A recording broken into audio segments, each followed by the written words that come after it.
Hello guys. তো তোমরা সবাই কেমন আছো? আশা রাখছি ভালোই আছো, আর আমিও বেশ ভালোই আছি। তো তোমরা সবাই আমার বিয়ের ব্যাপারে নিশ্চয়ই জানো। সামনেই আমার বিয়ে। তো বিয়ে নিয়ে সব মেয়েদেরই একটা পার্টিকুলার বড় ড্রিম থাকে। তো আমারও খুব বড় একটা ড্রিম নেই এখন, কারণ যখন ছোট ছিলাম তখন ভাবতাম বড় করে করব। বাট এখন বড় হয়েছি তো বুঝতে শিখেছি বড় করে বিয়ে করাটা খুব একটা ভালো নয়, বাবা মায়ের টাকাগুলো ধ্বংস করার। সেই শেষমেশ লোকেদের দুর্নামই শুনতে হবে। তাই ছোট করে আমার যতটা মনে হবে ঠিক ততটাই করব। তাই এখন থেকে টুকটাক কেনাকাটাগুলো শুরু করেছি। তো আজকে চলে যাচ্ছি গয়নার দোকানে। তারপর গয়না আমি যেগুলো তৈরি করতে দিয়েছি সেইগুলো নিয়ে নিব। তো আমি ফোন করেছিলাম, তো আমাদের কাকুটা বলল যে তোমার গয়নাগুলো হয়ে গেছে, আজকে নিয়ে যেতে। তাই আমি রেডি হচ্ছিলাম, আমি আর আমার দিদি মিলে চলে যাব।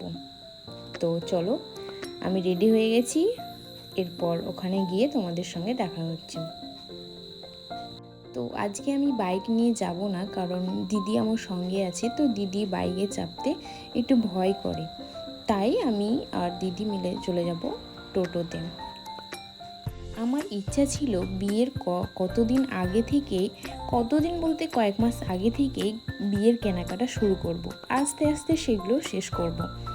তো আমাদের গয়নাগুলো প্রায় অর্ধেক হয়নি আর অর্ধেক হয়েছিল, তাই আমরা সেখান থেকে অর্ধেক গয়নাগুলো নিয়ে বেরিয়ে পড়লাম। তো আমাদের আরও কিছু কেনাকাটার ছিল, যেগুলো কসমেটিক ছিল, কিছু কিছু কেনাকাটার বাড়ির কিছু কিছু জিনিস দরকার ছিল, সেইগুলো ভাবলাম আমি আর দিদি কিনে নেব।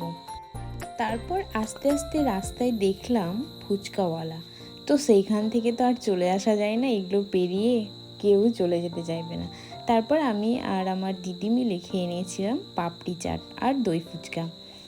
আর এইরকম লোভনীয় পাপড়ি চাট কার কার পছন্দ জানিও। তো এখানেই শেষ করছি, নেক্সট ব্লগে আবারও দেখা হবে, টাটা।